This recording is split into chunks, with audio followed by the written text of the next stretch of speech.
All right. We're from behind the blue wall. And ah. Hello, welcome to Derps Talk About Games. I'm your co-host, Mango. And I am your co-host, Buddy. And today we're going to talk about the James Gunn's The Suicide Squad. Before we do that, buddy, why don't you tell the folks at home what it is we do on this podcast? Well, on this podcast, we talk about timely movies for once in our lives. We actually talk about something that's relatively recent. Over the weekend, the Suicide Squad came out. You know, it's James Gunn's R-rated sequel, theoretically reboot, but honestly, it's a sequel, right? Um, to the 2016 Suicide Squad, and it's come out to rave reviews. People enjoy it on Twitter.com. Uh, yeah, so that's what we're doing. That's what we're talking about today. Yeah, I mean, let's give our pre-spoiler opinions. Uh, I'll go first, I guess, for this one. I thought it was good. It was a very James Gunn movie. Um, I thought, in like stark contrast to Black Widow, which was the thing that the last movie we saw. This is like, in terms of like the authorship and like artfulness, I guess, so much better. So big ups for me. I thought it had some problems, but not a ton. But I'm sure we'll get into those in the spoiler section. Buddy, what did you think of it? Yeah, it really painted Black Widow in a pretty poor light, unfortunately. Like I think it's just because these are like the movies that I have gone back to the theater to see. Obviously the Suicide Squad, the masterpiece that was F9, and Black Widow does not paint a good picture for Black Widow. She has pretty poor neighbors in the movies department. I thought that this movie was very good and I liked it a lot, and I thought that it was you know I don't want to say like auteur, but it does feel that way to me, right? In terms of like, what is the most James Gunn movie that he's made outside, in the big blockbuster system? Probably this one, right? Yeah, More so than the two Guardians movies. yeah, because he doesn't have the Disney burden on the Disney monkey on his Yeah. shoulder. Well, and it's rated R, right? It's not Yeah, PG-13, and this is a guy with, very rated R sensibilities, I guess. There's a part of me that wants to really go to bat for this movie, like that wants to like fight really hard for it in the way that I maybe would have fought for, just like the Batman v Supermans of the world. But I'm also sort of held back from that opinion, um, just by the I don't know. There's like just enough in there to keep it right under that threshold of like a movie that really blew me away, right? Like an Aquaman, for instance, right? A movie with plenty of problems, but that I just like love so much, and I just can't help but, you know, like pour my heart into it. I was very close to that, but I didn't quite get there with Suicide Squad yeah. or the Suicide Squad. It's interesting that you say that because I feel like some of our criticisms are going to line up then. But Okay. I do want to put a big spoiler warning in front of this. Um, no spoilers. I think this movie is actually pretty eminently spoilable. Yeah. Um, I uh, think going into it very clean is huge. yeah, And no, I also, by the way, think that this is pretty new for DC. I feel like most DC movies tend to spoil themselves pretty hard in the trailer. Like one of my biggest criticisms of Batman vs Superman, like, was this marketing campaign that revealed Doomsday and Wonder Woman in a trailer where otherwise it would have been cool to have that stuff kept secret for the film. So yeah, yeah, I think that it is nice that this stuff didn't get super spoiled, and we could go in relatively clean. yeah. No, I agree. And with that, I'm going to say spoilers in three, two, one. All right. So in the grand tradition of me asking Buddy random questions about the DC universe, is the Weasel a real character? Honestly, I don't know. So many of these characters are so obscure that I don't even know them. Which I thought was crazy. Like that. I feel like that's like honestly like never happened. Um, That whole first team, right? Like that whole I yeah. was like, what are they gonna do with this? I'm like, and like was it TDK, the detachable kid, like his arms come off and like slaps him? I'm like, what is this? That whole rug pull I thought was like pretty fucking brilliant. Yeah, Uh I agree with you. Though I am sad. Uh, what, the detachment kid? that's what I I'm thought. I'm That's what I thought that that the the detachable kid. Okay. yeah. That's what I thought that I'm just looking some Haley. of these characters up to see if I can. Oh yeah, Uh, since you're the The Weasel is real. Some of these characters I know. Bloodsport. I know Ratcatcher. I know though obviously a lot of these characters are very different. Peacemaker, for instance. Yeah, I knew But about Polka Dot Man, so it's not like yeah, that. yeah. But Everybody knows Harley Quinn. TDK is maybe not real, but maybe he is. Who knows? I mean, yeah, I was really hoping that Captain Boomerang was going to stick around. Captain Boomerang is one of my favorite characters in the comics. Both there, so there's kind of two versions of Captain Boomerang, but one of them is he's kind of this punching bag for like fat, overweight loser, like supervillain. He's like the poster child for this, right? And then eventually he dies, but his son is his son takes on the Captain Boomerang mantle and becomes like a real villain for the Flash or whatever. I don't know which one of these Jai Courtney is supposed to be playing, but yeah. Yeah, no, I mean, and I actually found him fairly entertaining in the original, right? Or Captain Boomerang or whatever. I thought like because he was basically the comic relief in that film, if I remember correctly. It's been a while, but you know, so yeah, no, it was a super like the way that went down was just like so like I was like I didn't know Pete Davis, that's the guy's name, right? Or Pete Davies or Pete something like Davidson, yeah. Davidson, that's the one. I was like, I didn't know he was in this movie, and then like he immediately dies, which is fucking great. Yeah. So yeah, I thought the opening. So I thought the opening was good, but then this will bring me to my only like really big criticism of the movie is they do that rug pull, and then the opening scene like on the island, it's not the opening scene, but the next scene on the island, which is where they go through the camp, and it turns out it's the rebel camp, and it's all that's another rug pull. Right? Like it turns out that it's a bunch of rebels and they're good guys and they killed a bunch of good guys. Yeah. And that scene was fun and funny, but that was such a big rug pull that for the rest of the movie, I kept waiting for like big rug pulls at big moments. I feel like I wanted to call this the Marvel effect. Like, whenever something like momentous was happening, I was waiting for like the rug pull for like to show like that something was wrong, right? Like, or like the bathos moment or whatever. And I don't know if it's a criticism of the movie. Maybe it's more of a criticism of the genre. And it didn't do that. So I it kept me from getting invested in the moment because I was expecting that bathos moment, which is, I guess, more of a criticism of the genre than it is of the That's movie really itself. interesting. That's really interesting. I don't know how I feel about that. I guess I do. I liked both of those moments, but I didn't think of it as a rug pull. Specifically the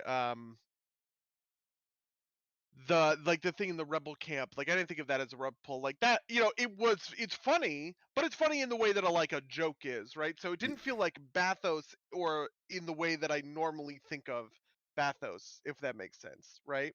Um and there's a couple of other like moments like this that ride the line of being like jokey jokes or whatever, right? Like Harley Quinn escaping as they're trying to break in, it's like undercutting this like heist they're doing. But one of the things I really like about the movie is that it is like this kind of comedy of errors, right? Where Yeah. everything goes wrong constantly, it feels like.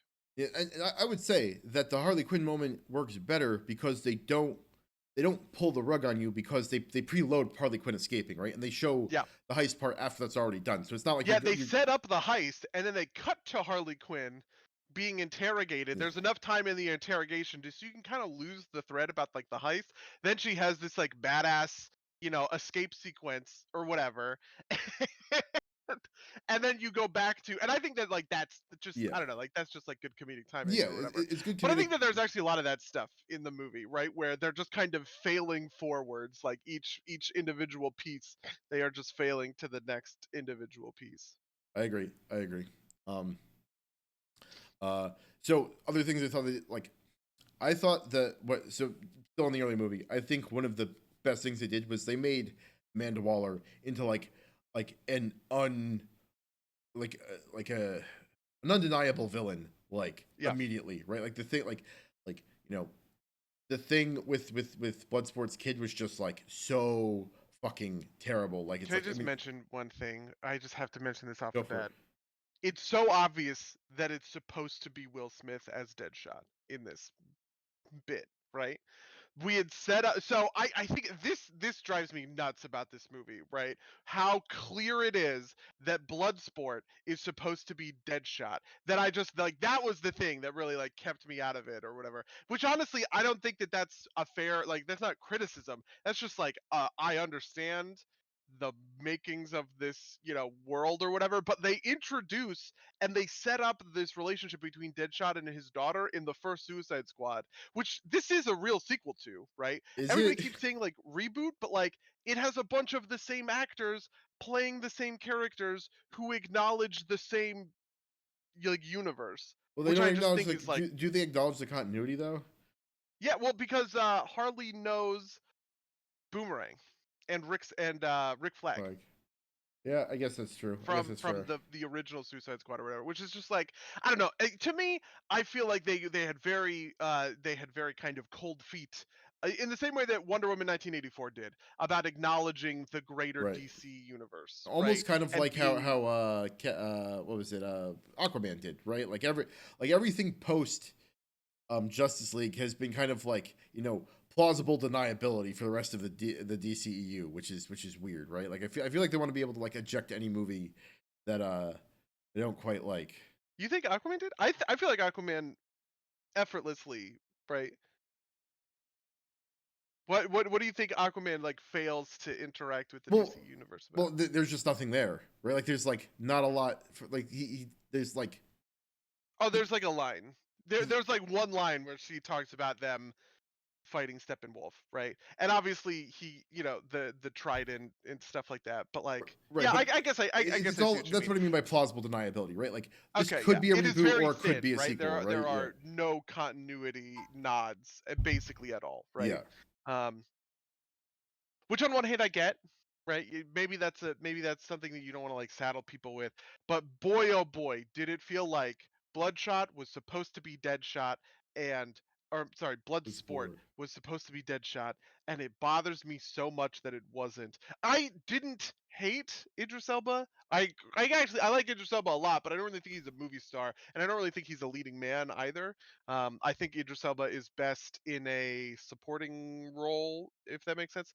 And it just felt like this was written for Will Smith, and they couldn't get Will Smith for whatever reason, and that just sucks. Or they didn't want to pay Will Smith, maybe, or like whatever other reason. And it's not even they didn't even recast Deadshot. They just put a new character in this exact same role. I don't know. That just like, it bothered me.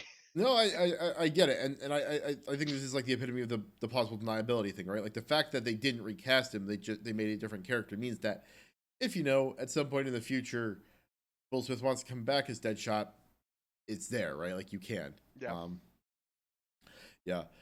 I will say though, I think that John Cena as Peacemaker is maybe like the most perfect thing I've ever seen, right? Like Yeah, I'm not surprised that he got the spinoff now. At first, everyone was like, "What the fuck?" Because apparently, so after the Suicide Squad, Warner Brothers liked it so much that they told James Gunn, they were like, "We want you to make an HBO Max series," and they were like, "You can just choose anybody you want, do whatever you want to do," and he chose Peacemaker, which I was really, like, "Why? Who? Why on earth would you choose that?"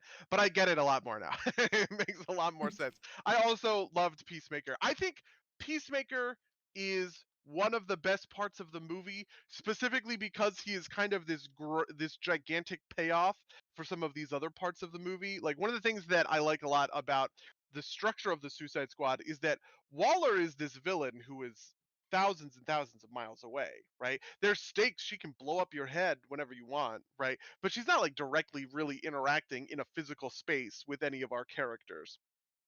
Um, but like the fight between Rick Flag and Peacemaker was so brutal. And yeah, he is sort of assuming the narrative weight of Waller in that moment, right?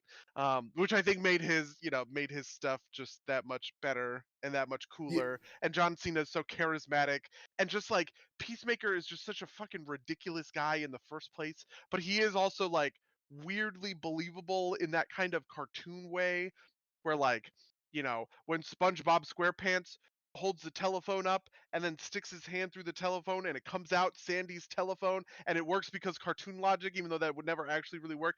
A lot of Peacemaker stuff works on that basis, if that makes sense, right? But it's just like I loved every minute of it. I thought that all Oh of yeah, that was great, up to and including. I actually kind of wished he died a little bit. Um, I mean, given that they're doing this whatever series with him, that's fine. But I just I love the number one thing I love about this movie is it kills everybody. It's just no everybody fucking dies. yeah. No, I was sad that they killed David Dastmalchian just because like I like him as an actor. I felt like he didn't get quite enough time in the movie, right? Like I don't know what else you do with Polka Dot Man, but I was like it felt like Yep. he got like a couple of moments, and then he kind of like dies, not in a great way. I kid, yeah, but yes, Peacemaker like works because like not only is it like you said the cartoonish thing, but like I saw a tweet the other day. It was like I love peace so much, and I don't care how many people I need to kill to maintain it. Right? Is like somebody tweeted like John Cena as literally every American president ever, which is like in like that right in that vein, right? Like a psychopath that like truly believes. Like, he's also I think like the most the most Suicide Squad character in my conception of Suicide Squad. Maybe I'm wrong, but like this is a superhero story, right? This is like a almost very traditional superhero story where the characters we're told have done some bad things, and we've got some evidence of that, right? Like it's not like they're squeaky clean, but like in the context of the movie, everybody besides Peacemaker is fairly heroic, right? Yeah. Like, um, And it is, and it does. You're right. It does follow that kind of like I think of this as like the Iron Man one path, right? You have the arc is from selfishness to selflessness, right? yeah, Bloodsport starts the movie in a selfish place and ends up killing, Starro, saving the world, and all of everything in between. yes, yeah, yeah, absolutely. Um, Yeah, I agree with you. I miss honestly that version of that's the Suicide Squad that I remember in the comics and that I like a lot, right? Which is just like the everyone out for their own games. Actually, I kind of feel like and this is my other criticism. I like that Rick Flag died. I thought that that was huge, and it was a big like, oh no way. Because the thing about the Suicide Squad comic is that it has a very rotating cast, but Rick Flag is always the guy. Like he is like the point person on the ground or whatever. So killing him is kind of like it's like killing Superman in Justice League. You know what I mean? Like he's sort of this central figure that everything else kind of like revolves around or whatever. But I do think that they kind of whiffed a little bit on Rick Flag's character, where like in this he's kind of lawful good, I would say, whereas Peacemaker is like lawful neutral slash evil, probably neutral, where Waller is lawful evil, and that's kind of the thing, right? Where at this critical juncture, you know, Rick Flag chooses to be good rather than to follow the rules, and that's what puts him in conflict with Peacemaker. Um, but I sort of don't think that's Rick Flag. I think Rick Flag is a true lawful neutral character, and he does legitimately fucked up things. And I think is part of legitimately fucked up things. And I kind of don't like this like I don't know. The moralism of it just missed me a little bit. yeah, I mean that's fair. It's like it's I feel like this is rehashing an argument we've had before, right? Like he doesn't have to be his comic book version of himself, right? Yeah, Um, no, that's fair. and I think in that vein, like him dying, I think like does a lot to like kind of alleviate that pressure, right? It's not like he's going to continue to diverge from his comic book personality Yeah, because he's not there anymore.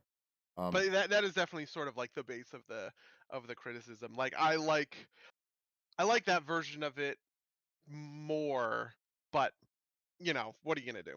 yeah, It's like I guess I would say it's a relatively minor beef, but it is the kind of thing that keeps it like this is what I'm talking about when I say that it doesn't quite hit in that favorite territory for me. Like this is the kind of stuff that probably keeps it down. I think also part of it is that it's kind of weird to say this because I did connect. Maybe this is just Idris Elba. It hits me in a different way than Will Smith does, but like I just don't think I connected with Bloodsport the same way that I did with Deadshot in the original Suicide Squad. yeah, Um, and that is a weird. that's like a weird place to sort of be in, because I think that this movie is overall so much better written and directed and edited. Like all of this other stuff is better, but just something about like the acting kind of kept me away from the main character compared, like Yeah, I mean, compared to the previous version. I will say that I think that like the Idris Elba or the Bloodsport arc is a little bit flaccid. Like the moral center of the movie is definitely Ratcatcher too. Yeah. Um, and she's all like she's nice from the beginning, right? Like, and they even do a little thing to paint her as like, she robbed a bank, but like she's in like, she's assault with a deadly weapon on the technicality of the rats being a deadly weapon or whatever. Like that was like the movie I think is telling us that that's not just, even though Yeah. whatever there, right? Like she does use rats to kill people, right? Like it's not like that's like I mean, she's the one that ends up ultimately taking down Starro, right? Like, but that point aside, I agree with you. I don't know. I'm still stuck on you saying that John's or that Peacemaker was lawful neutral, because I don't know if I agree with that. I Like, don't know that I really agree with it yeah, either, but just that like no, but I definitely think the Rick Flag analysis is spot on, right? That he's a good guy. He's like yeah. he's your Boy Scout, and Yeah. I think your comparison there is that Peacemaker is Waller made manifest on the scene. The thing that I would say about Peacemaker, here's my argument for Peacemaker being neutral, lawful neutral, is that he does recognize the evil at play and rationalizes it, right? In the moment when Rick Flag has the thing, Peacemaker doesn't argue that the, That Rick Flag's feeding kids. wrong, right? Yeah. Yeah, yeah, yeah. He doesn't argue that it's wrong. He argues sort of this greater good argument of like, what would it help if this were to get out, right? Which I think that is the kind of argument that a lawful neutral character would make, because he is Uh justifying the following the rules, even though without really stepping onto like the good or evil side of the morality. I think a lawful evil character would probably say torturing kids is good actually, right?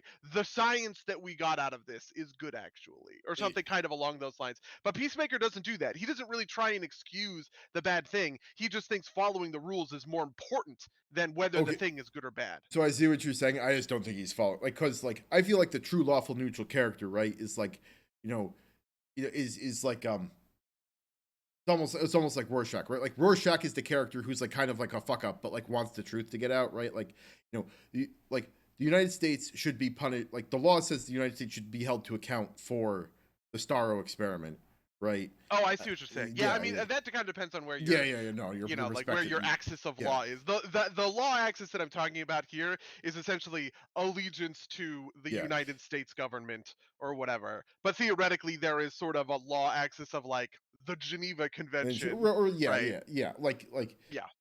like the United States Constitution rather than, or like the international law. Yeah, but yes, Yeah, and in no, that instance, Waller is chaotic evil, right? yeah, Like, no, but because to me, Peacemaker is like the is ends justify the means, right? Like the consequence, mhm. or the the means be damned. Like the consequences are what's important, and and I don't know.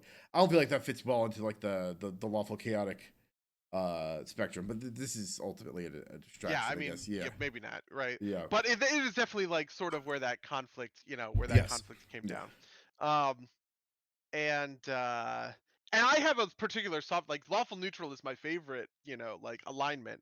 So I have a particular soft spot for like this kind of a conflict where someone is torn between doing what they know is right and following the rules. I think that that's like really great, like dramatic tension. This is like my argument for like Thrall cheated in the Makara. This is different. We yeah, can talk yeah, about this in the back half yeah. if we want to. But the point is, Peacemaker as this character who has that tension in him is part of what I really like enjoyed. I also just Yeah. think John Cena is fucking hilarious. He's a funny guy. He's Yeah. super funny. He's like I was my brother hadn't seen it yet, but I was discussing with my brother. I was like, and I think I called John Cena an actor, and my brother like kind of like scoffed. Um, I was like, hey, The Rock managed to do it, right? Like he's more an actor now than he is in WWE. But I thought he like I think in the past he hasn't been as good. But I think that like this kind of like meathead character is kind of perfect for John Cena, and he does like it feels like wrestling level acting, but I think that's what makes it enjoyable, right? Like Yeah, they I found absolutely agree with that. You found an archetype that plays to like the WWE sensibilities, which is Mm. kind of great actually. I just realized that I don't have chat open, so if anybody has They been haven't. talking in chat, I'm so sorry. I don't Okay, think good. I don't think anybody's watching right now. Oh no, Okay. we've got somebody. Hello, have this too. Uh, Welcome, welcome. um, but yeah. So other things in the movie, We haven't talked about Harley Quinn. How did you think about this Harley Quinn subplot? um, I don't know. It felt. I thought like the part with the Generalissimo or whatever was fun. Like it was a fun scene, but I felt like it was like mostly detached, right? Like I felt like you could have told me that like she was actually shot entirely separately and they spliced all her footage into the movie and I could have believed it, right? Like she didn't seem to be like super well integrated with anything. I get Um, that. I but liked I like Harley a lot, and I especially like Margot Robbie in this role. Like she sure, loves it. She clearly owns it. I think she's probably the best like actor character in the movie. And I think and narratively I really like what this did, which is it broke up the action. Something that happens sometimes, especially with movies that are a little bit more like straight as an arrow. Aquaman kind of has this problem, right? Is that it's just one thing after another, right? Because you don't have anything to cut to. Um, but this you can cut between the team and Harley, which I thought was really useful to kind of like break up the action. It does the nice thing of like you know I can't believe I'm about to make this. Harley's like the B It does plot, the right? Well, yeah, so it does the B plot, and it does this thing that that like Attack of the Clones did, where I can't believe I'm about to compliment this movie, where Attack of the Clones cuts between Anakin's stuff on, um, like because Anakin's stuff with Padme on Naboo and eventually on Tatooine, and like Obi-Wan doing his mystery stuff. And when we talked about Attack of the Clones, I talked about how Obi-Wan's mystery stuff is like the good shit, and the Tatooine stuff sucks because like these are actors who have no chemistry or whatever. But one of the things that makes that dynamic work is that they're completely different energies, right? It's not that like either of those characters are doing the same thing but split apart, which is something you'll also sometimes see in movies, right? I actually think that this might be something that frustrates me a little bit about something like maybe like Infinity War, like Civil War or something like that, right? One of these like big team up superhero movies. Both sides are doing superhero team up nonsense, right? But like so you're kind of cutting from one story archetype to another. What I like about this is it is cutting from, you know, the team doing their infiltrating, military ops mission or whatever, to like Harley doing this like whirlwind romance with the dictator of the nation, into the escape, like the daring escape from prison, right? Like it just has this completely opposite energy of what's happening in, in the A plot, right? And I think that that's a really neat effect that I didn't I probably have seen this a million times, but I didn't really think about it until this moment where I was like, oh, this works really well. It keeps the whole movie feeling like that much more fresh, because like I don't know, it just moves the plot forward in a different kind of like more compelling way. I also just thought that it was a lot of fucking fun. It was just like a lot of fun.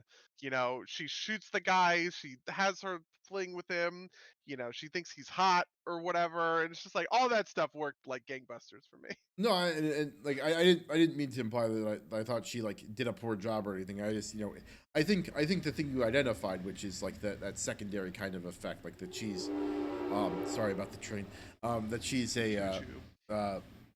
that she kind of like doing this B plot stuff is what leads to that kind of impression that she's that she could be entirely separate from have shot been shot separate from the team.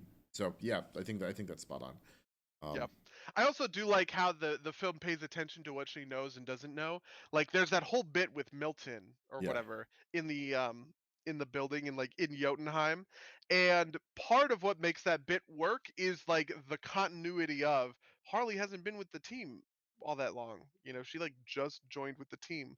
And then later when she thinks that Milton is Bloodsport, that actually makes sense. It's like this like it's a very like weirdly niche callback joke to the original, like to the original joke, which I thought was insanely funny.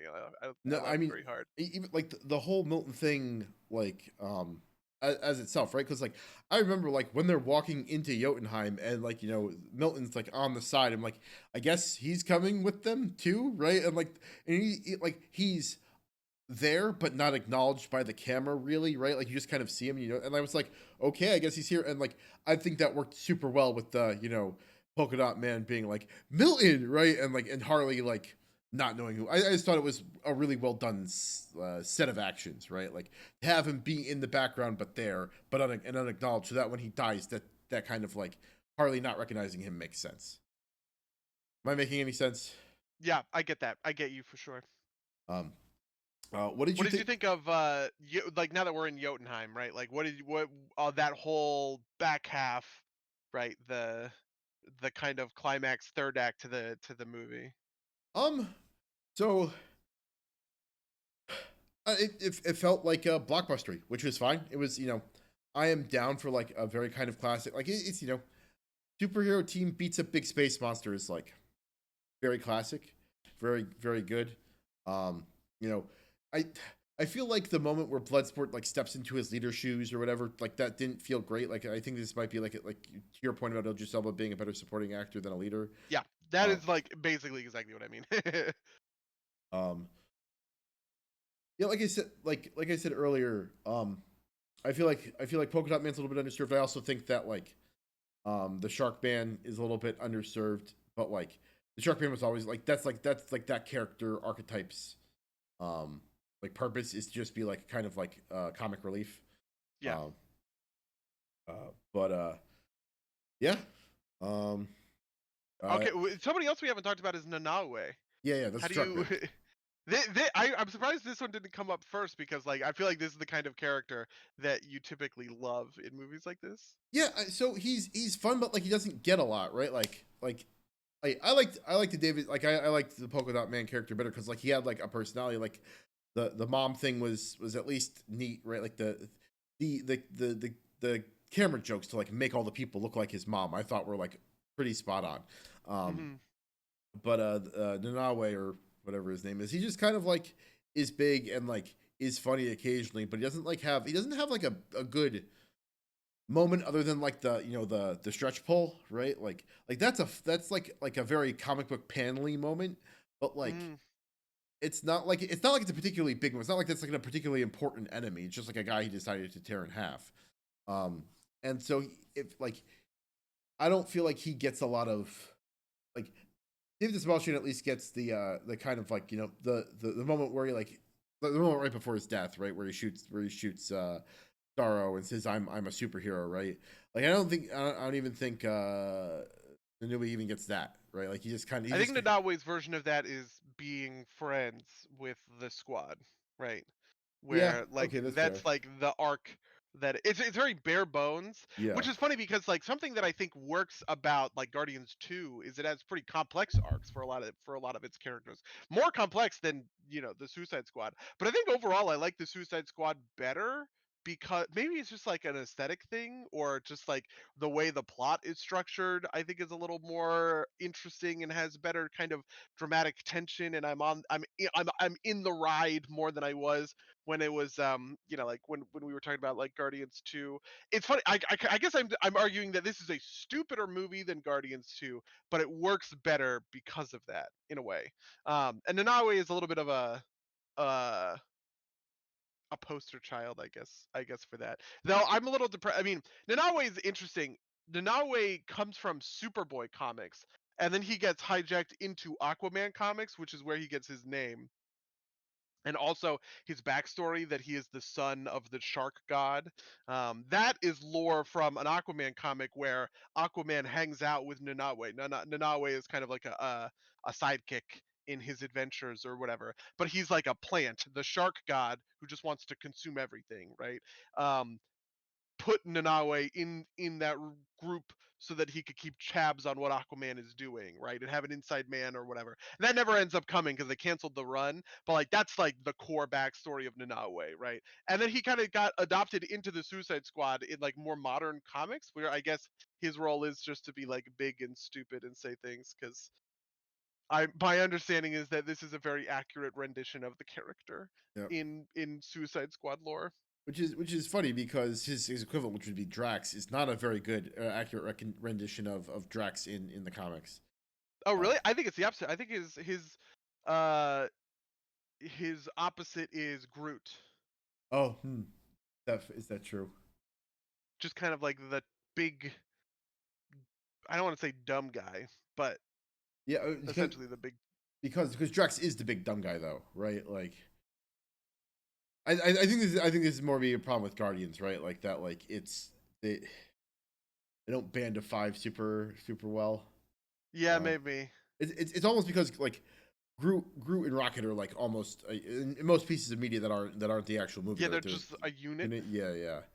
Like like in like Marvel Ultimate Alliance 3, they're one character, right? So, and Rocket's off at the mouthpiece for Groot, right? Yeah, Um, especially in Guardians 2 because Groot hasn't been a big dumb guy since Guardians 1 because he turned into Little Groot. that's also true. Yeah. But yeah, no, I still see where you're coming from, uh, but yeah, no, but the point being that Drax isn't a great. I'm still mad about Drax not being like Drax in the comics. I'm also so mad about Drax not being like Drax in the comics, but the more I think about it, the more I do think it is like Groot. Like I think part of it is the big guy who has like the childlike innocence in a way, right? Like Nanaue running around with the alien fish in the fish tank. That's like a Groot moment. That's not a Drax moment. No, It feels like. that is true. That is definitely true. I wonder if maybe this is like the natural evolution is like in always like the synthesis of Groot and Drax.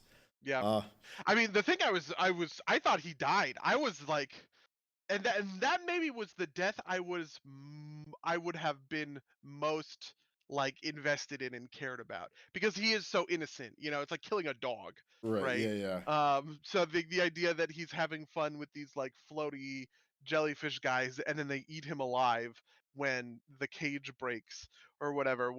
That's pretty dark. And I feel like, I think the death that works best for me is Rick Flag's death because it Yeah. is sort of the most momentous and important death in the whole out of everything.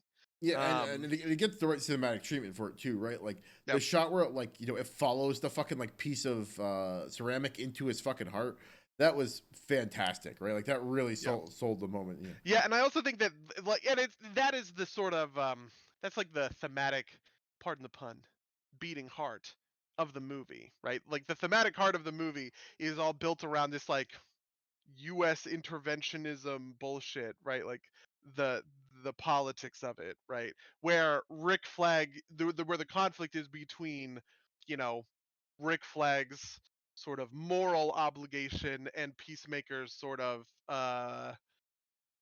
immoral obligation to Waller, and that's what they're fighting over. And I feel like insofar as the movie has a theme outside of generic stuff, right? Like friendship is good actually, right? It's probably something related to these politics. Though at the same time I also think it's pretty muddy all things considered when it comes to like these politics. Yeah, no, I mean, you could probably make a really strong argument that like Rick Flag is the American ideal and Peacemaker's like Yeah, the American reality. Yeah, that's exactly kind of yeah, what I yeah, mean. yeah. So for instance, there's a part of me that almost is tempted. I don't really okay, full disclosure. I don't really enjoy Marxist reading. I think it's pretty reductive. It's important to be able to understand art, but like it is not fun to be like to always be talking in these Marxist terms or whatever. So I'm sure that like on Twitter there is going to be a subset of person who is frustrated by the inclusion of Rick Flag because they're so close to this sort of movie that is like so scathingly angry about American interventionism, and then it goes and martyrs this heroic soldier who like stands up for what is right in the face of corruption or whatever, and or any of these like bureaucrats like that like knock out Amanda Waller and work with the Suicide Squad, right? Like that doesn't really jive well with like, and I think this is where the mud comes in. It doesn't really like jive well with a more straightforward America bad, or more nuanced American Team World Police bad, right? That otherwise the movie is about to do. Yeah, And I always sort of wonder if that's like on purpose. Did James Gunn put in Rick Flag and like the good guy with a gun essentially to sort of dodge this and not make it too political and kind of like wave the American flag a little bit, like, I mean, I've heard the take that this movie was like secretly about cancel culture in kind of the wake of that was kind of what? my reaction too, because like this is in the wake, this is his first movie post being Yeah. fired and then being rehired by Marvel, um and I think the argument was something like that's basically what everybody, like like I said, all the villains are basically heroes, right? Like, I don't know if I Okay. buy that analysis so much, but like, I mean, it makes for a good headline, I guess, right? Like, um, I also saw a headline that was something like, it betrays its core theme in the last minute, which I think is I shouldn't talk about this because I didn't actually read the article. I just saw the headline on Twitter and was like, I don't care, and kept scrolling. Um, um, What? How? Because Amanda Waller stays in power? I guess. I don't know. that or because they don't release the video. I like that. That moment I think is great. No, I sort of, one of the things that I think is cool about the Suicide Squad is that they are villains, right? Like they are legitimately bad guys. And this is something that I like a lot about Deadshot, for instance. Like Deadshot is in the context of Suicide Squad, and also later in Sinister Six, he is a truly mercenary man who will do very fucked up shit for a paycheck, because it benefits him in some way, because he's fundamentally self-interested and self-motivated.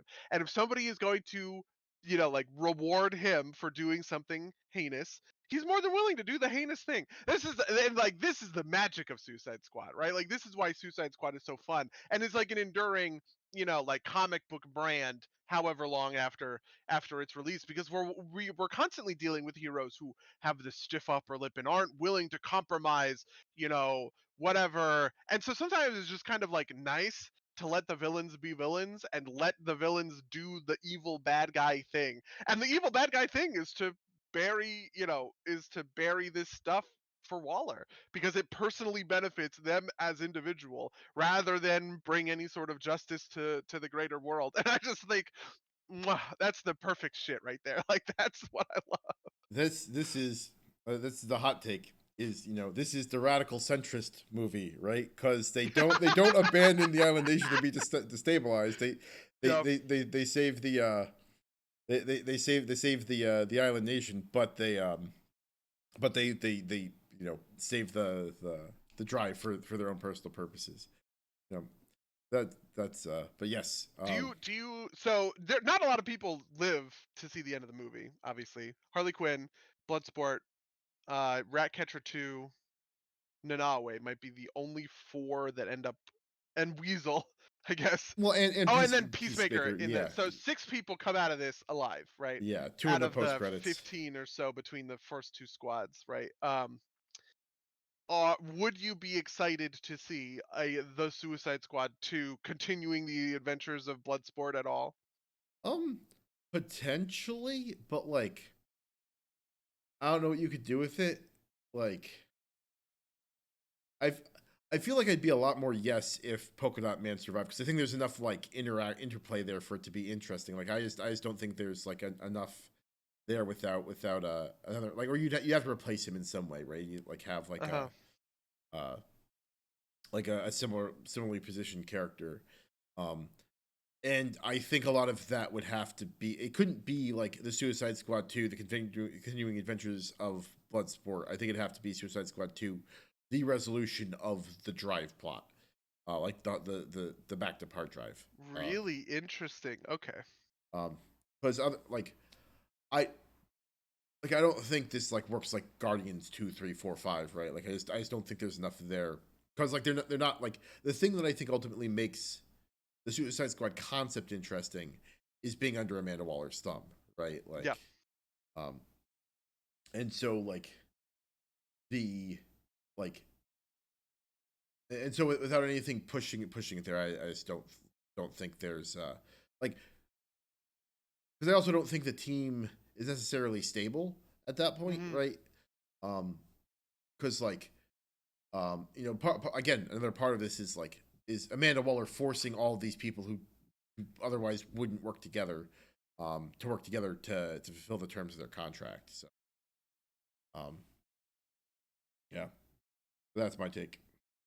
Okay, I get that for sure. Yeah, so I think I would like to see a sequel, and I would like none of these characters to be in it. Maybe you could get away with Harley Quinn and Nanawe because like they don't have. But I feel like a version of things where there's a new Suicide Squad with a completely new cast of characters that Amanda Waller has put together for whatever, and Harley and Nanawe are on the team for whatever reason, but it's like just different people. I It's think I agree with you, but I think the natural extension of this is the second Suicide Squad is going to get that hard drive, and that's where you get the tie-in.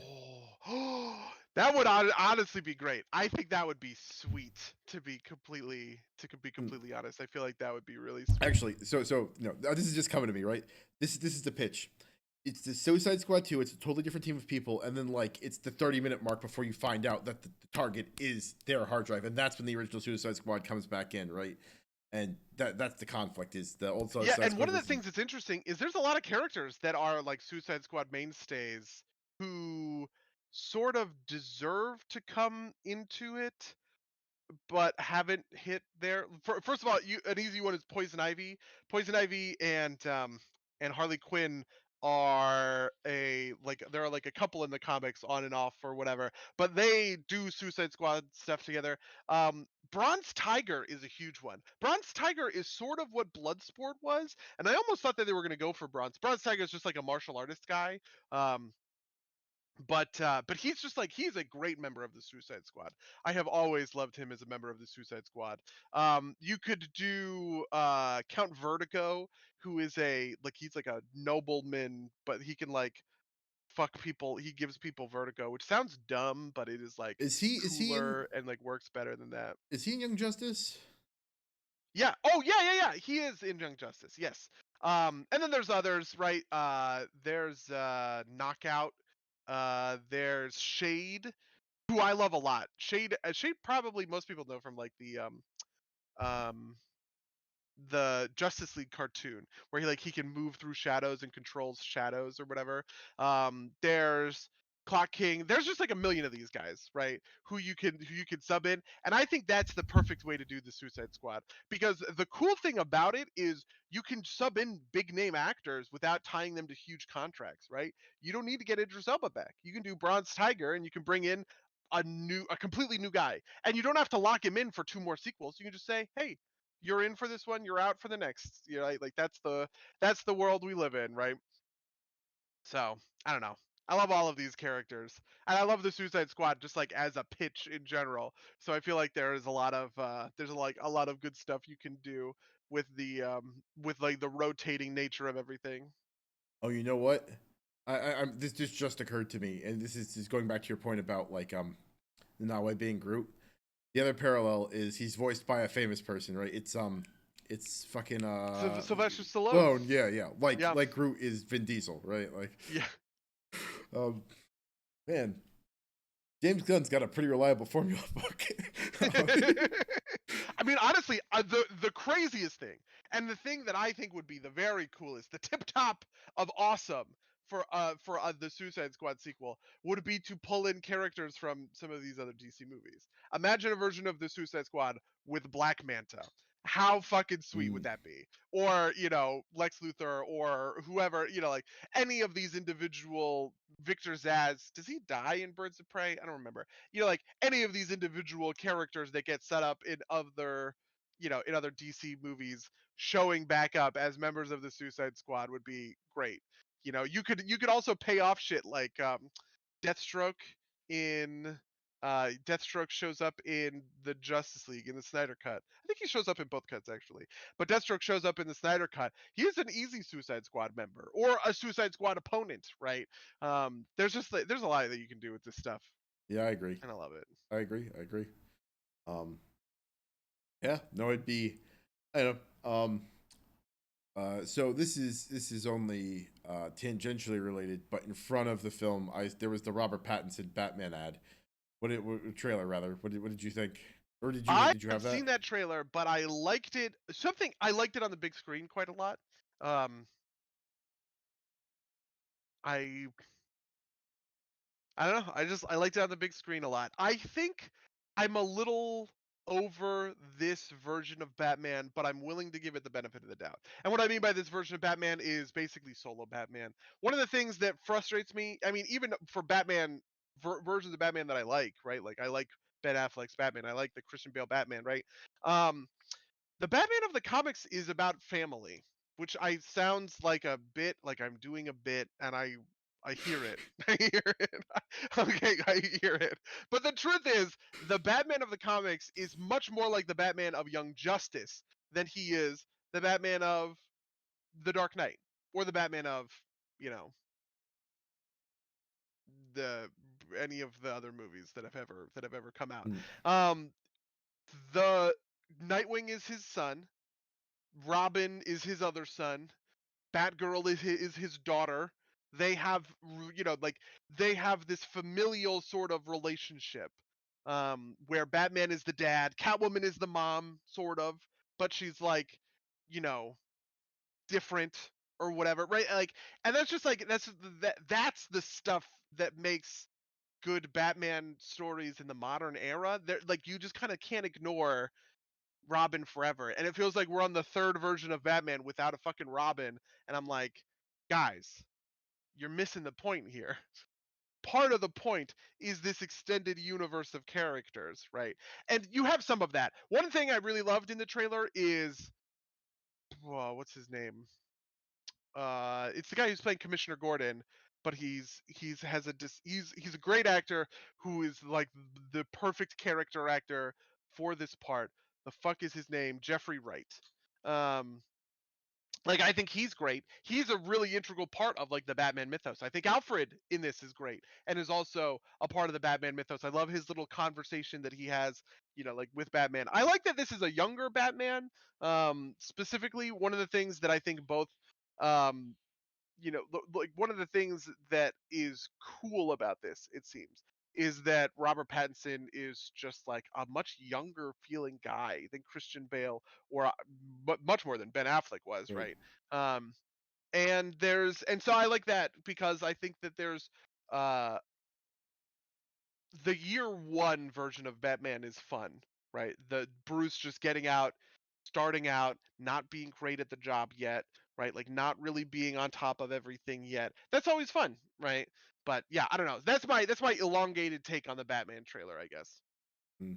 So, um, you have anything else you want to say about Suicide Squad? Because this is actually, I'll just do it now, and we can talk more about Suicide Squad later. You need to go watch Max Landis's stuff about Okay. Are we actually we could do an episode on it if you want. yeah, I mean, we could probably do a whole episode. So the last thing he released is the death of Batman, which is like an hour and 45 minutes long and professionally produced, right? Like it's one of his kind of like him solo acting out the whole thing, but it's really compelling and really crazy and gets into a lot of that stuff. But you really kind of need like the past year of his videos of him explaining every and probably so I have never read American Alien, which is the comic book that he wrote. Yeah. Um, but like this whole thing that he's been doing is basically what he would have done over like the next over the rest of that saga that he had like planned out in his head, and he's just explaining it. It's very fan fictiony, right? Like I don't think it ever like I feel like if DC told him to write something, I don't think they would have let him write it the way that he describes it. um Sure. but I think it's super interesting. um and I thought that the death of Batman was super interesting, but I think it really only I think it benefits greatly from having watched his older stuff. So it's a lot to invest in. And I'll link to the Death of Batman in the show notes. I'll see if I can find a playlist of all of them somewhere. But I don't know if we could get a full episode out of it. But I would be interested in your take on it, maybe Okay, on I air I am on the after. intrigued, Yeah. I guess. So Um, yeah. No, I thought it was a super interesting take on it, but and it pulls a lot of those kind of family threads, right? Like Max Landis, for mm, all Max Landis is like a very big DC superhero fan, and I suspect you might get a little bit of like he's deconstructing it a little bit too much, but I do think um it was a very well done thing for being like a one man show essentially. I mean, he hired a okay. bunch of people, but like it was it's his brainchild just kind of like exploding onto the screen. Um, but that was part of my week. But let's jump back into other stuff about the Suicide Squad since we got a couple minutes left. Um, did you have any other thoughts on the Suicide Squad? I guess my last thought on Suicide Squad is I want to say Starro. But there isn't all that much to Starro, I guess.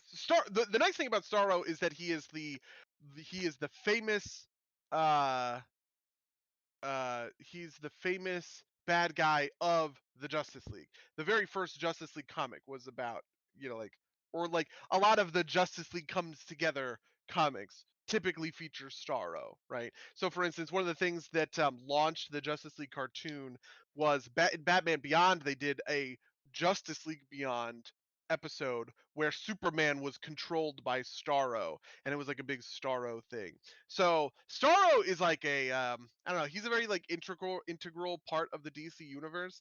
And I think I just liked Starro a lot, especially as this sort of man, the thing that he says when he dies Yeah, is yeah. so brutal, right? Where he just wished he was floating among the stars, like looking at the stars or Well, whatever. It's just like, what he God said damn. was is I was happy floating among the stars, right? Yeah. Which like to go back to our earlier discussion about themes, right? It's like it's almost like he's like a radicalized individual, right? Like because the Americans pulled him out of fucking space, right, and pulled him down Mhm. to Earth and locked him in a fucking cage for 30 years. Uh, but yeah, Yikes. Yep. yeah, Yeah, exactly. I mean, and obviously he's like enslaves people and that's all of that is bad and everything. And I feel like Starro pops up every once in a while. So for instance, Starro is in Young Justice. In the season 1 of Young Justice, part of the chip that Vandal Savage puts in your brain is the oh, from chunk of Starro Starro, they yeah, pull out of yeah, Atlantis. Yeah. that makes sense. You know, But I don't know. I guess I don't have more complicated thoughts other than his fucking death line was brutal and great. It was also the part where they walk in and they're like, what's the guy with the thing sticking out of his head's name? Thinker. Thinker. Like that. Like Thinker is like, he's tortured me for 30 fucking years, right? Like he's had his way Yeah. with me. Um, Yeah, him getting ripped apart was satisfying. yeah. This is part of my thing. I really just loved that so many people died. It reminds me a lot of Rogue One and how Rogue One felt like a breath of fresh air because it wasn't pulling its punches, how just like fucking everybody dies. I had that exact same feeling in the Suicide Squad. Like in a world of, you know, I don't Marvel. know, Marvel basically, right? Where everybody basically lives all the time, no matter what. Um, it's satisfying to just have a story where actually no, it's called the Suicide Squad for a fucking reason, and it's because you die. Lots of people will die.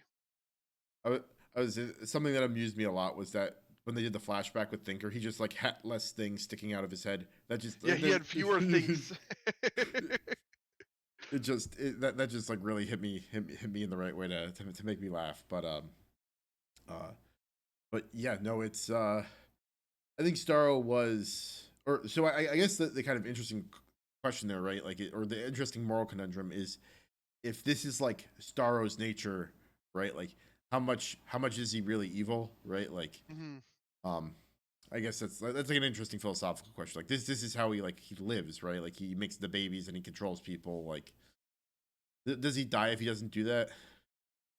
I guess I don't really know. I don't Yeah, know that I've ever like seen more complex Starro lore yeah, uh, yeah. than No, that. it's I guess it's a question for the ages. But yeah, no, I also like to kind of like, he's a big bad guy, and they killed the big bad guy, and it was a lot of spectacle, and it was fun, Yep. and I mean, the thing with the javelin paying off yeah. was legitimately neat. I mean, I will like was a little grossed out by the eye thing, like that just like got me. Do you ever play Dead Space, or maybe it was Dead Space 2? No, I haven't. There in Dead Space, there's like a puzzle where you need to extract optical fluid from the back of your optical nerve, and there's a whole thing about you have to direct the needle into your own eye, right? In game with a controller, obviously. And Yeah, no, I mean that and like the rats pouring in afterwards, which is kind of like okay. yeah.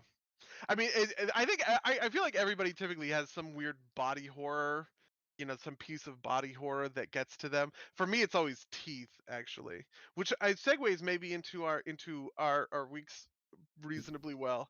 Have you been playing? I've seen that you've been on Grime. Have you been Oh playing yes, Grime? yeah. I thought you were gonna talk about getting your teeth pulled or something. It's like what the fuck? No, Where's he going? what the fuck? Are you kidding? No, there's a portion of Grime. Yeah, yeah, Spoilers for anybody playing Grime. There's a portion of Grime where you're interacting with like teeth in the map, like jaws that will clamp yeah, yeah. shut, teeth that you can pull up in order to serve as platforms. I hate it. I fucking hate that. I hate that so much. Yeah, no, I wasn't a big fan of that aesthetically either. But I haven't played in a couple of days, but yeah, I basically just got past that part. Um, Okay. uh, So have you beaten the third boss? yes. Okay. Uh, have you? No. You know, I've played the entirety of my playthrough has been on stream so far in a Buddy Gets Good stream. So we did the demo 2 3 weeks ago, and then on launch day I streamed for a couple of hours, and then on last Friday I streamed for a couple of hours, just doing like Buddy Gets Good Grime. We're probably going to continue, like next week or whatever. um and but so I am exploring that area of the map right now. Like I'm in Gloom Nest near the Feaster's Lair. I can tell that I'm getting, closer and closer to the boss. Oh, you know what? The thing I just did is I beat the Jaw Stag and the Desert Watcher, who are two mini bosses. Um, yeah, no, in over in that sort of area. I managed to do the same. I managed to do the same thing, right? Like so I had found my way down into Gloom Nest early, and then like the thing Hmm. was very powerful. The first enemy down there was very powerful. I was like, I'll come back to this. Like I wasn't sure. Yeah, Like the skewer, right? Like the fallen rock guy that is jumping. yeah, Is yeah, that what yeah, you're talking about? Yeah. yeah, yeah. And I had found my like and that area I think would have been blocked off if I had actually killed the skewer. Like they did. I think I to compliment the designer. I think that that's a pretty cool way to do it. Like you can like edge your way into these areas, and like then they'll be blocked off. And when you come back, be like, oh, this is that connection part that I was at earlier. Yep, Um, it is the Metroidvania part of it, yes, right? yes, yeah, What yeah, you have, because in order to unlock that section of the map, you need to have the pull, which you get off the second boss, and you can pull there's like a bomb. You pull that bomb and it breaks a wall that like lets you progress or whatever. Yeah, I also think that that's very clever, and I love that. I love those kinds of interactions. That's also how you get to the Desert Watcher, right? Like there's a platform in the ground. You learn you can pull platforms out of the ground, and you can just jump up that platform and get to the top of this thing, and there's a mini boss up there waiting to just beat you senseless. That guy kicked the shit out of me. It took yeah. me maybe 10 tries. It took me a couple of tries too. I think that like so the obvious comparison here is to Hollow Knight, and I think the biggest difference is I think it's a very good game, but it's just a little rough around the edges, right? Oh, okay. Like some of the tracking on, like I think the Desert Watcher in particular had a problem where like some of the tracking on his moves was a little bit unpredictable, right? Like I'd get on the other side of him and he'd like track me through his sweep and then be like, oh, I'm on the other side of him, I'm safe. And then he'd like turn around and hit me. Oh yeah, that happened to me too. I wonder if that's intended then.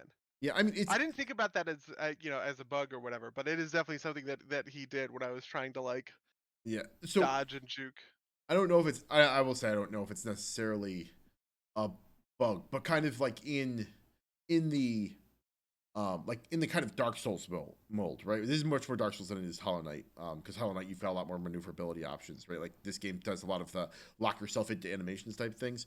Yeah. Um, in Dark Souls, the kind of rule is once the enemy commits itself to an animation, and once you commit yourself to an animation, you're locked in that animation, right?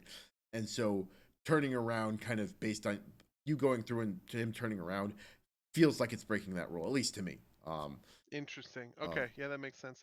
Yeah, there's a little bit of animation canceling in Grime because you can basically absorb whatever you want, and then you can sometimes dodge in between things to cancel animations. So, for instance, I don't know what weapons you're using, but like I'm using the right now I'm using the Urglaive, and the Urglaive special attack is a combo. It's like a 4 or 5 hit, like sweep, sweep, attack, attack, attack kind of combo, right? But if you dodge in between any of those sweeps, you can cancel that full animation. And so I think a truer Souls like would punish me for committing to that animation in a bad spot, right? And not allow me to dodge out of it, use the dodge to animation cancel. But Grime is a little bit more forgiving than that. yeah, I also don't think a Souls like would have an animation quite that long on a weapon that wasn't like a super heavy weapon. That's another thing that so I'm using I got the like the pillar that required 15 Oh, the strength. pillar slab. I'm also using the pillar slab. So I have that, but I'm mostly using the unformed slab because it's I think the balance might be off just a little bit. The unformed slab is a strength weapon that has like mild resonance scaling. It's like got the Okay. eyes in it. Um, I've actually I guess I haven't unlocked the unformed slab. Fair enough. it's in the it's in Rock Hill or the Lithic? Lithic, yeah. Okay. Because it's I think it's supposed to be like one of the rock people like in like a piece of rock. It's so it's slow instead of very slow. I think this might be a part where if I like went and did like calculations on it, I'd have like a stronger argument. But I think maybe that the slower weapons aren't powerful enough to compensate for their slowness. Or Yeah, maybe that's something that was definitely true because that got patched over the weekend.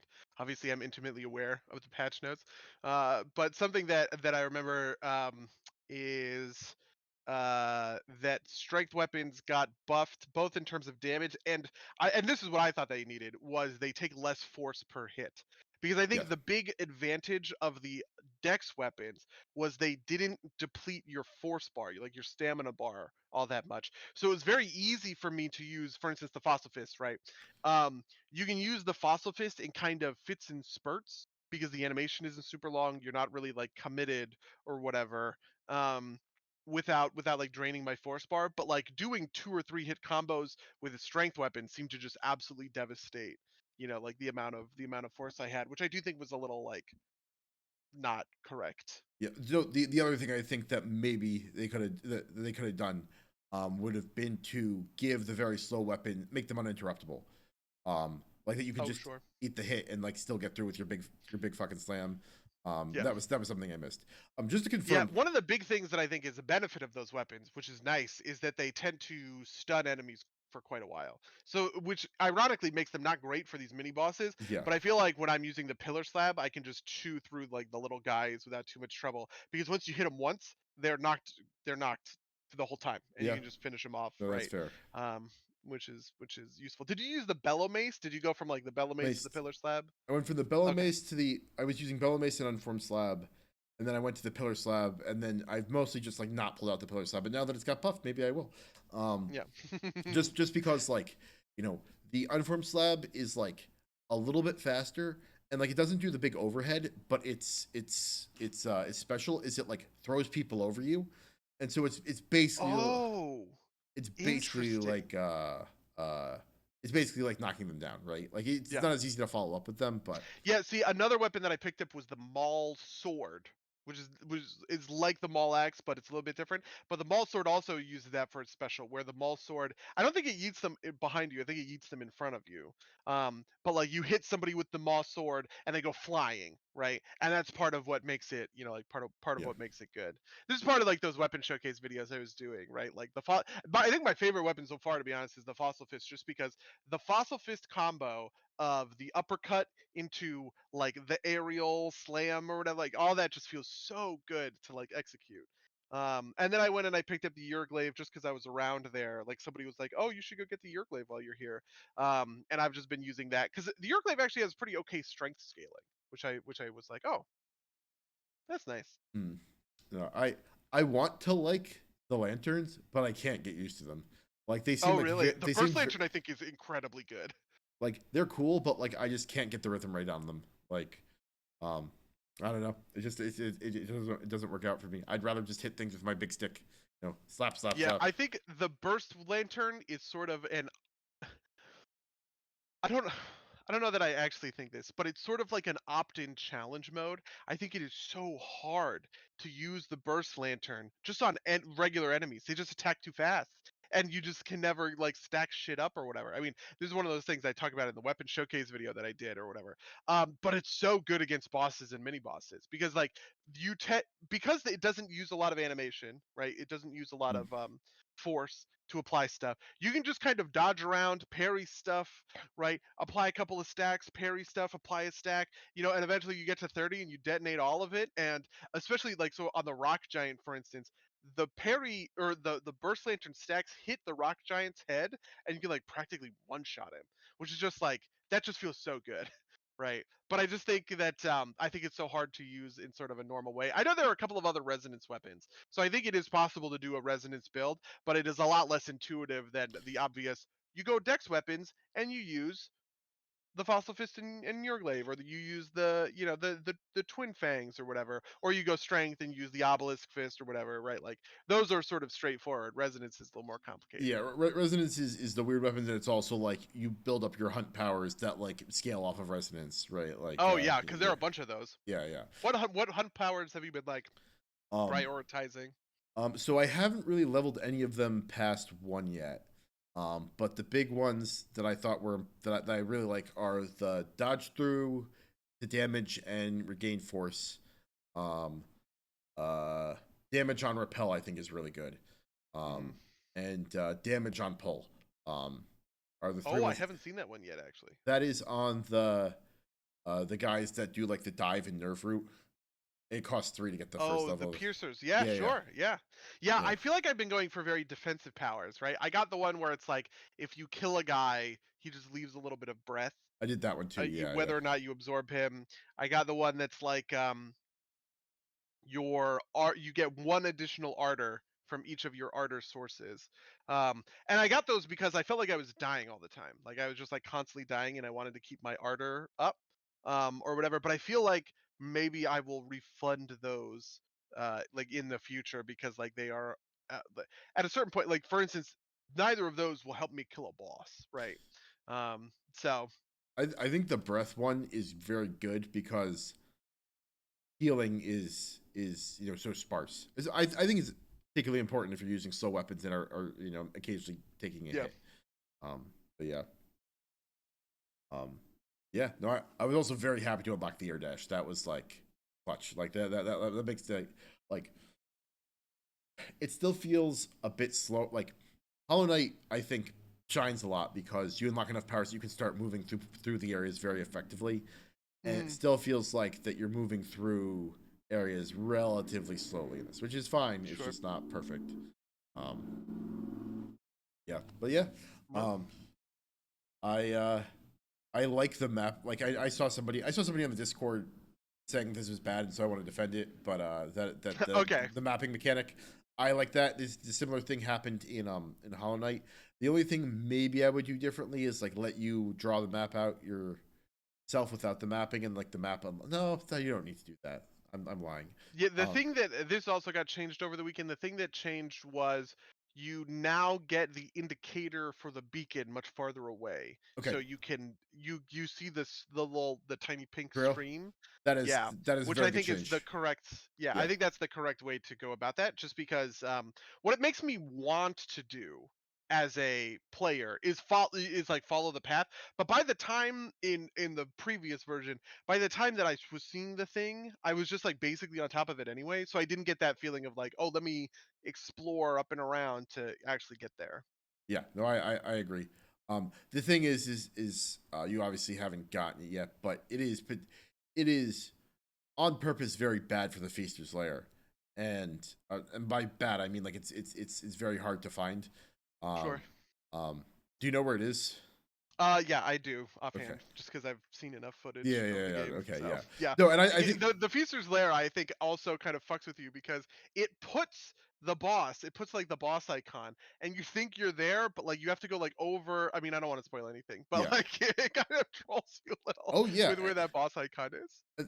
The other thing is I was, I do the very gamer kind of like, I'm supposed to go there. That means that I head in every other direction first, right? Oh, okay. And I ended up in such a way that I hit a mini boss. There's another mini boss down there, and it looked like it was in the same room. Like, is this the boss? And then like I tried to go directly to it, and then I hit the real boss. So it's a very trolly area. Yep. I think that's like I feel like that's a big moment the in the game. Like that's where it feels like it really comes in, because you've got like, you could potentially go to like Bloom Nest, and like there's a second area too, right? That's like connected. It's the one that's beneath Lithic maybe, or beneath, World Pillar, Nerve Root. not Nerve Root. There's Nerve Root, and isn't there one in between Bloom Nest and,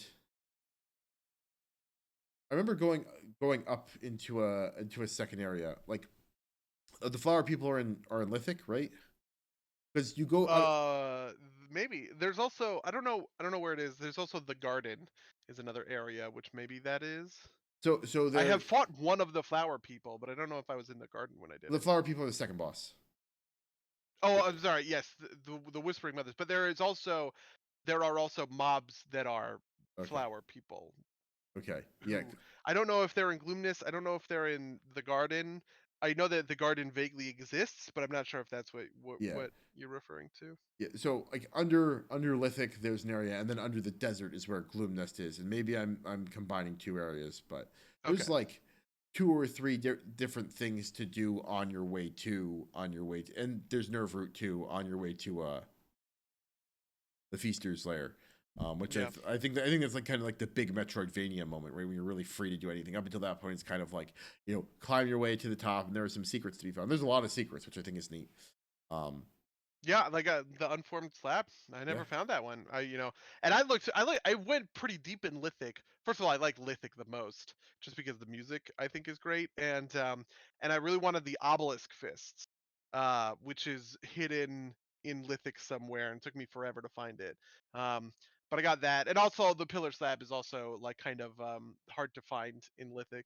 yeah. Um, I mean, once you but know where you're going, it's at the very top, but it's Yeah, the one I'm looking for now, I know vaguely that the jaw axe, which I've never used, but you see it in the trailer, um, and is a powerful strength weapon, is somewhere near where I am, and I've been looking for the jaw axe, but I haven't found it yet. Um, and I think that that's like neat, like looking for these items, obviously. um.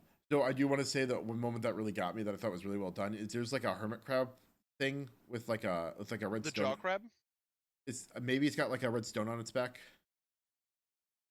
It looks like the upgrade material. Not the shard, but Okay. um it there's like the little shards. They're like the red ones that you get from moment one, and then there's like the slightly bigger ones that are like the chunks or whatever. Okay. They're like, and it looked like Is this a mini boss? it's not really a mini boss. It's just like there's not a super common enemy, but it's like laying in the ground with its back exposed. It doesn't look quite like the slab, but I hadn't seen it enough time, so I went up to try and pick it up, and it got me. It didn't Oh, kill and it me. did the. Oh, I know what you're talking about. Yes, I know those. That is pretty funny. Yeah. I was watching a streamer today who could not, for the life of him, see the little, because the indication is like they're two tiny little teeth popping out of the Okay. ground, right? This is a different one than that, but yes, those two. Oh, Yeah. Um. okay. Yeah. Oh, interesting. This And I one's don't like know a who you're talking about. big red rock sticking out of the ground, like the upgrade material looks like, Okay. and it looks kind of like a hermit crab, but it's not important. But yes, like the those little bastards are also terrible. Okay. I fucking like, Uh, and by terrible I mean like frustrating, but like in like a not unfair way. Um, did you do anything else this week? yes. So the big things I did this week were, so last week that I forgot to talk about, I read Plans of the Alphane Moon by Philip K. Dick. I read a collection of Philip K. Dick short stories, and I read Plans of the Alphane Moon. Plans of the Alphane Moon. The basic premise is Earth set up a mental hospital on a foreign planet, and then kind of abandon it. And the patients escaped the hospital and have created their own civilization. And they've basically organized themselves by their mania. Um, and then our main character is on Earth. He programs simulacra, who are like people that you can't quite tell are robots. Um, and he works for the CIA and he programs to spout like capitalist propaganda to counter the Russians because this is the era that Philip K. Dick was writing in. It's like all very Cold War. And Okay. this guy's wife, who is an absolute and total bitch, has like raked him over the coals in the divorce, and she is going to go. The government is sending her to go to that planet to basically reclaim it, and he needs to like he is operating a simulacra that's going along with it, but she doesn't know about it, and he's going to maybe kill her. And it's a very very nutso book because it's like it's there's so much to this book that is just like ridiculous. The other part of this book that I think is notable, I guess is the way to put it, is you know the meme like like the woman breasted boobily down the stairs, right? Like that kind of like men writing woman type meme. Like Yeah. it's like I was like, oh, that's like a fun hyperbole. That's actually how Philip K. Dick writes women. It's like I think every female character has their breasts described in great detail. And like It's funny. there's like one of the details of the world is like there's like a nipple enlargement surgery, plastic surgery that's very pop. It's a very Oh it's a my god. um um That's amazing. Holy shit, that's funny. yeah, and it's funny because like this woman that's the main character's wife is like a total like psychopathic bitch, um and like Philip K. Dick was married 5 times, right? Like you can tell where some of this stuff comes from. I don't want to spoil too much, but it ends in a very fucking weird way. It's a very weird fucking story, and also involves like a mind reading fungus from Jupiter. It's a weird book, and That sounds weird. I I mean, tend he's the I don't know. I feel like people sort of lionize Philip K. Dick because of like Blade Runner and stuff, do Android Stream of like Electric a Sheep, sheep. etc. I tentatively recommend Clans of the Alphane Moon. Just know what you're getting into. Like Okay, it's geez, short fair too. It's enough. like 192 pages. Like I listened to it on audiobook, which is fun. But um the other big thing I did was is I started re-listening to Dune, in preparation for the movie, which I assume we'll do an episode on, so I won't bore you too much with that. Absolutely. The Um new Denis Villeneuve movie. I love yeah that guy. yeah, and Dune's a great story. Have you ever read Dune? I have not. I mean, like, it's funny because Dune is like baked into the DNA. I feel like of like most modern science fiction, right? Yeah. And I have never read it. I have experienced more Sex in the City than I have Dune in terms of the great, you know, precursor works of literature. In terms of the canon. Yeah. Yeah, but yes, Dune Do we all agree that Fast and the Furious is canon? Is that part is of the part of the canon. Oh man, I mean, who am I to say no? So what have you been doing with your week? I have not been doing that much. I guess I've been playing WoW, but there's nothing crazy about WoW recently. I mean, I like the changes to Torghast a lot, and I've been like going a little bit harder on Torghast each and every week. And I think mostly what I like is the tower knowledge, right? Coming out of it, just really it fills that roguelike progression feel that I always wanted, right? Coming out of the dungeon or coming out of the thing. Um, with a uh with something to show for it, right? um that feels good. That feels like fun, I guess. So I ended up doing a lot of Torghast last week. I did like 5 Torghast runs, maybe not all at level 12. I was doing some at level 11 just to get people up into level 12. um but I don't know. It was just a lot of fun. Torghast is very perfect turn your brain off activity for me. Even though like layer 12 does not fuck around and will kill the shit out of me a lot. Yeah, no, I like I still haven't done level 11 yet because like I went to do it last week and like it was a little hard. Like this is like very much a Diablo problem. It was like a little hard, and it was like, oh, maybe I can't do this. And then I went and absolutely stomped my way through level 10, and it's like maybe I need to try level 11 again. Um, Yeah, I get that for sure. Yeah, like and it's nice because I think part of it is that warriors just have very good powers. I like always like powers, and I feel like I have a bunch of different builds I can go at any individual time in Torghast. So um, I never get that like chore-gast feeling that like the WoW community complains about. But I also think that like I don't know, there's a lot of drama in the WoW community at all times because everybody hates the game at all times. And and I remember, and I was talking with some players about this, which I thought was interesting. Okay, so how about I want to pitch you a diagnosis in a way, and see how much you agree with it. So what I wrote was, maybe I can actually find it. Hold on. What I had written was, um, I wrote I was talking about like the the way that like gear and like content works in WoW, right? And the thing that I had said was, um, God damn it, I will never find this apparently. Okay, so the fundamental gameplay loop of WoW is do content, get rewards, right? And right. WoW provides a variety of content for you to do and a variety of rewards to get. When that loop is functioning correctly, they reinforce one another, right? You go to raid, you have fun raiding, and you get items, and getting items feel good, and you go raid and get more items, right? Like that's the loop. This is the engine that keeps WoW running, right? When that loop isn't working correctly, you either get the boring chore feeling, which is where the content is unfun, but the reward is impactful. So I'm churning through a bunch of bullshit I don't want to do because I want the thing at the end of it. Like I want that reward, right? Or the why do I bother feeling, which is when the content is fun, but there's no good reward at the end of the day. When you're just like, there's no upgrades for me in normal raid anymore. I've already killed Sylvanas or whoever a million times. Why am I doing this? This is not worth my time, right? And I feel like that's like the delicate balance in a game like WoW, or really any MMO, right? But like for WoW specifically, right? And one of the things that I was thinking about is why WoW places uh power in locations that aren't like the raid or like dungeons or like PvP or whatever else, right? Like you need to go do your Korthia dailies to get archivist research so that you can get gem slots on your gear and you can get, you know, the the conduit upgrades or whatever else. And I feel like the answer to that question is because like if everything comes out of the raid, then you just have players complaining that there's nothing to do in the game except raid log.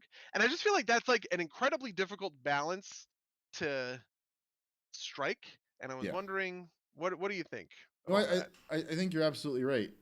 Like I'm kind of there with the Korthia stuff, right? Like I want to push all the way to the top, but it's like a lot of grind to get there, right?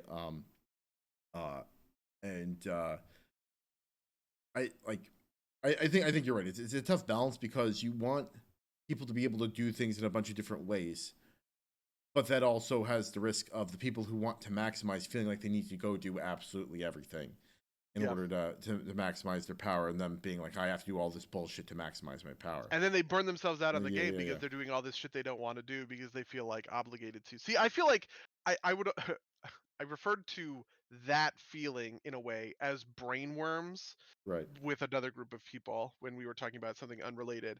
Um, we were actually talking about Hearthstone, which is like that desire to be optimal and to it's the water finds a crack thing, right? But it's not that it is that you are choosing to let the water find the crack.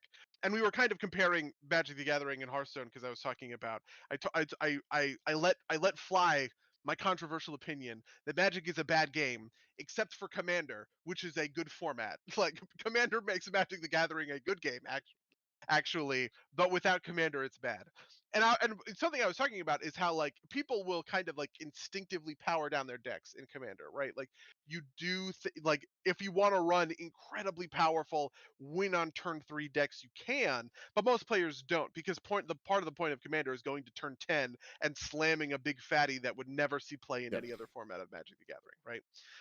Um, but over the years, Commander has kind of slipped in that way, right? Even you remember a couple of like 2 or 3 years ago, I was talking about Commander a lot on the podcast. I was playing a lot of Yep. Commander, and then COVID hit, right? And then we're on the other side. So having played Commander on both sides of COVID, I feel that happening, and it feels like we're moving into a Hearthstone world where it's just learn the meta, play the meta, right? And that can be fun, right? I have a lot of fun. I actually just picked up Hearthstone again because they released a card that I think is very cool and I want to see if it works. And I've been trying to make it work or whatever. But part of what makes Hearthstone, like part of what I enjoy about Hearthstone is the learn the meta, play the meta aspect of it, right? If you're enjoying understanding the different decks in the meta game, if you're enjoying having a good read on your opponent because you've seen this deck played by not necessarily them, but like a million different times, that's a different kind of fun than the letting myself just sort of flow, right? Fun. And I feel like for WoW, it's tough because I sort of think a lot of players wish WoW was like old EDH, right? And it is now new EDH and it is unfun. Also, coincidentally, people fucking hate EDH and hate Magic the Gathering and hate Wizards of the Coast just as much as they do World of Warcraft, which Yeah. I would talk about this, like this parallel that I thought was interesting. Yeah, I think the problem, the fall of EDH is what we're gonna call it, is pretty well facilitated by MTG Arena, because like this is the hot take, right? Commander is not a format that should be played online, Yeah. because and it's not necessarily strictly the avenue. It's that the bigger thing is Commander is not a format that should be played against random strangers, right? Commander is a format that you play around the kitchen table with your friends, and that and since it's about fun, you don't feel as compelled to play to win. If you're playing against random strangers online, especially random strangers that you can't communicate with, um, the only purpose is to win. And if you're going to win, you're going to optimize. And if you're going to optimize, you're kind of going to defeat the spirit of EDH. And and once that starts to happen, it's hard to like pull out of it, right? Like because like it's not like that you don't want to win an EDH. It's that you don't want to be like oppressive, I guess. And it's hard to regulate that, right? Like if you're playing EDH around the kitchen table, you're probably not playing enough rounds to really optimize the hell out of your deck. If you're playing online, you've got that opportunity. I think that's the Yeah, and problem it's there. funny because I was listening to a podcast recently, and in the podcast they were talking about so the podcast is called The Command Zone, which was a podcast that was started in 2014, which was right around the official adoption of EDH into Commander by Magic the Gathering, right? When the Command Zone started out, it was the first of its kind. There was nothing like this, right? But now there's a really robust sort of ecosystem for it. And I was listening to the Command Zone, something that they were lamenting this. They were like, I remember the day when my power curve was at turn 5, right? Was at 5 mana. Um but now my power curve is at 3 mana and I feel like I'm playing, modern rather than I'm playing commander a lot of times cuz the stuff I'm arcing in my deck is I'm arcing into 3 mana, plays essentially. And there was this brief moment of self-awareness among the hosts where they were like, and honestly, I think that's partially our fault, right? Because we are now this resource where we tell people what the good cards and the bad cards are. We tell people to cut cards that are too slow in their deck so that they don't get, so that they can actually play efficiently and sweep opponents who are too greedy, right? And it was just that moment of self-awareness that made me just be like woof, because when I think about WoW, I think about the same robust infrastructure, right? Icy Veins and Wowhead and streamers, right? One of the things that I thought was the most fun I've had in WoW in maybe since I came back to the game in Legion, I think, was going through Tazavesh completely blind, right? No understanding the mechanics whatsoever. And part of that is that we willfully didn't optimize ourselves by like looking up how the bosses worked and walking into every boss fight with an understanding of its mechanics, right? But that's exactly how we raid. That's expected of us in raid, right? That's something that people enjoy setting up and explaining boss fights and all this other sort of stuff. So I don't know. I don't really have a point here, but just that I think Yeah, all of that in aggregate is interesting. no, I absolutely agree. Um, yeah, I think we should probably write it up there here because we've got raid in 15 minutes. Yeah, speaking of fucking raid. Yeah, exactly. So, if you'd like to tell us what you thought about Suicide Squad or any other things we talked about this podcast, you can reach us at subdoseplaygames@gmail.com or podcast@subdoseplaygames.com. Follow us at twitch.tv/subdoseplaygames where these go live. Rate and review us on iTunes or anywhere you find podcasts. All the normal stuff, links are in the description. That's everything I have. Buddy, you have anything you want to promote?